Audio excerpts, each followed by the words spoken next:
Okay, we've been letting this TDI run for a little bit. We're going to set IQ. Alright, so we're in BACOM. We got it. select control module. Takes a second. You want engine. And you got to wait for it to come up. Finding the ECU. There it is. It's a BD 2000 car. So we're going to go to measuring blocks. We're going to go up. And we see that What block are we going to? this is block 1. Okay. And we're at 9.8. About around 10. 10 is way too high. The number is too high. So we need to adjust this, and I'm going to get my T30 and my special Metal Nerd socket, the small dead blow hammer that I used to install the oil dipstick tube, and a small block of wood. We got 71C on the coolant temperature.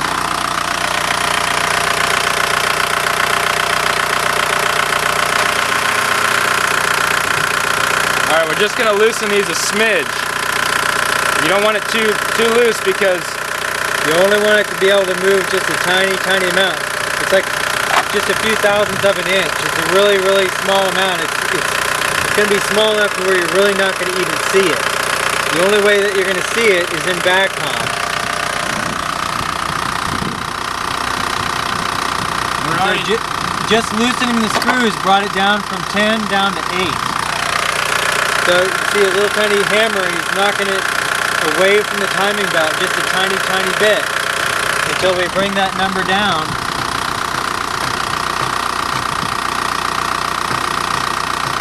Bumping it, and you can hear it change pitch. He wants to get it right around 3. that's a little low, but we can. It went too low, so I'm going to just give it a tap back.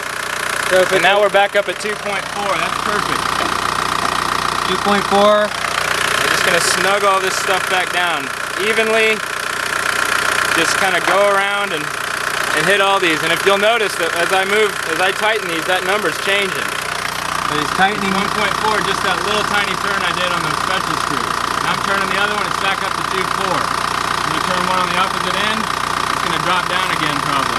So just tightening the screws, compressing that gasket, just that alone makes the number change. So he was shooting for 3, and it looks like we're going to get right around 3 just with tightening the screws down. Go ahead and torque them down, but not going to go crazy with them because you're going into aluminum.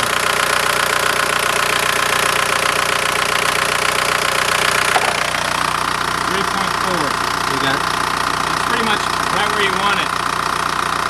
It'll minimize smoke and pretty good fuel economy.